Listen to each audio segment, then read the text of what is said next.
It's the time of time, I guess. 'Tis hard keeping track when your moss arms can't tally the days, as I'm sure that we all know and respect this feeling. It's happened someday, one day to everyone, well, to all of us, where you can't use your arms to tally the days.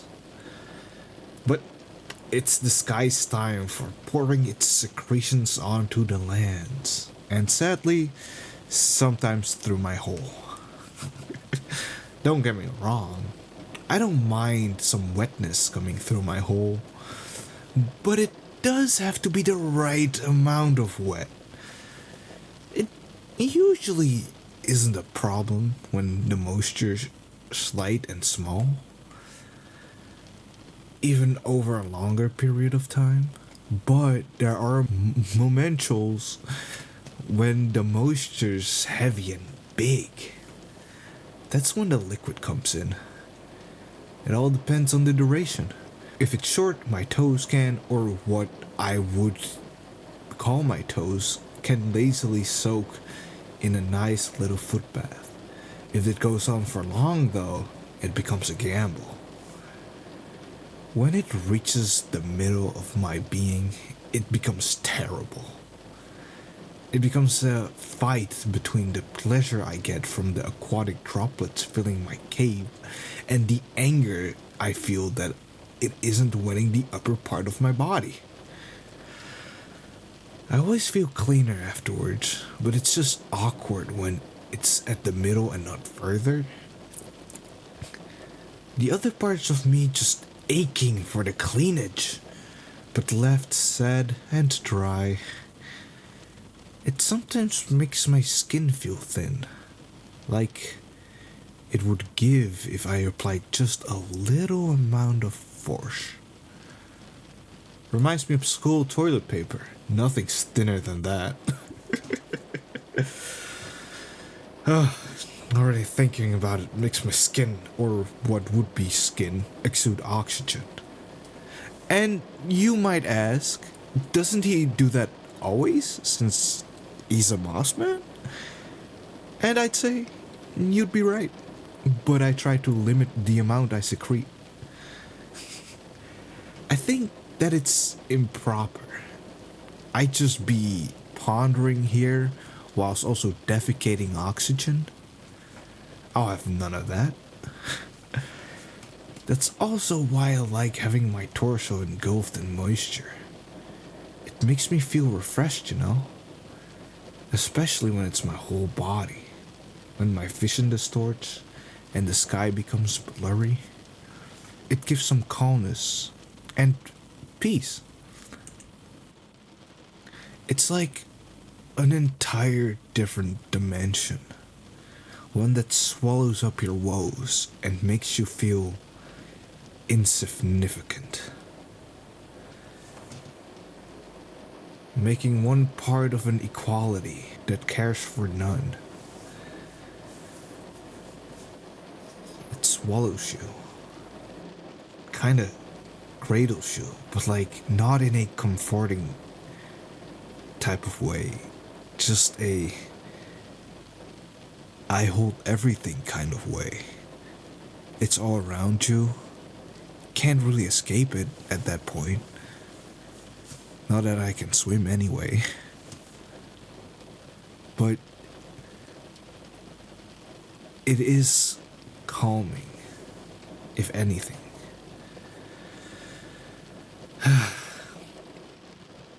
This rain reminds me of when I used to get caught up in all sorts of things. Especially when I first became conscious here. There wasn't much to do, but think and think some more. About me, my position in the world, space, the universe. I played a lot into the what ifs and if I coulds. And don't get me wrong, I love doing that. I love doing that. But at a point, your head becomes so filled with anxiety, the greater what ifs, the fear of it may be happening. Not that all of them are bad, but I can't be bothered by preparing for everything. It just fills up your head and makes you not think right. Or at least, I think there's just a limit to how much I can carry in this noggin, or what I would be called noggin. It just becomes too full. Like there's too much information that you have to take into account. Because one what if spirals into another what if, and like all of those what ifs have kind what ifs of their own. It's like a big what if family. Oh, already thinking about it makes me stressed. I wonder what the what if generation would tell the other what ifs. How far the what if technology has come between that generation and the next one or the one before it. But all that is to say, right? You can infinitely go into the what ifs, but there's only so much time you can spend on them. Since you are limited in the time you have here, and it'd be kinda sad, unless that is the thing that you want to be caught up in what if so much that you aren't really doing the what are's, you know? You can't keep what ifing and neglecting the what are's, is what I'm trying to say. Okay.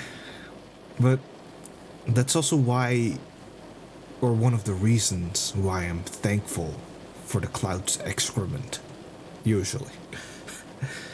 The gentle tapping of the aquatic droplets allow me to focus and clear my head, especially when I'm submerged.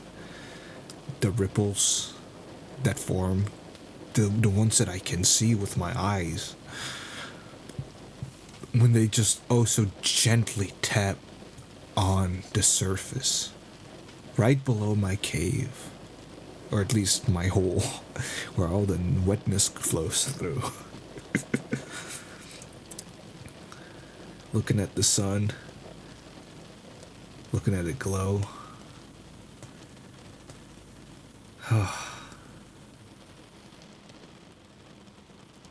The tapping of the sky peep becomes more gulpy. The sun becomes funny and ugly. The rays become softer and my hearing muffled. It always manages to take my breath away. And I don't mean that I choke. I kind of just exist within the what was cave and is now pond. Now that I think about it, the sun gets to see me at a weird angle too.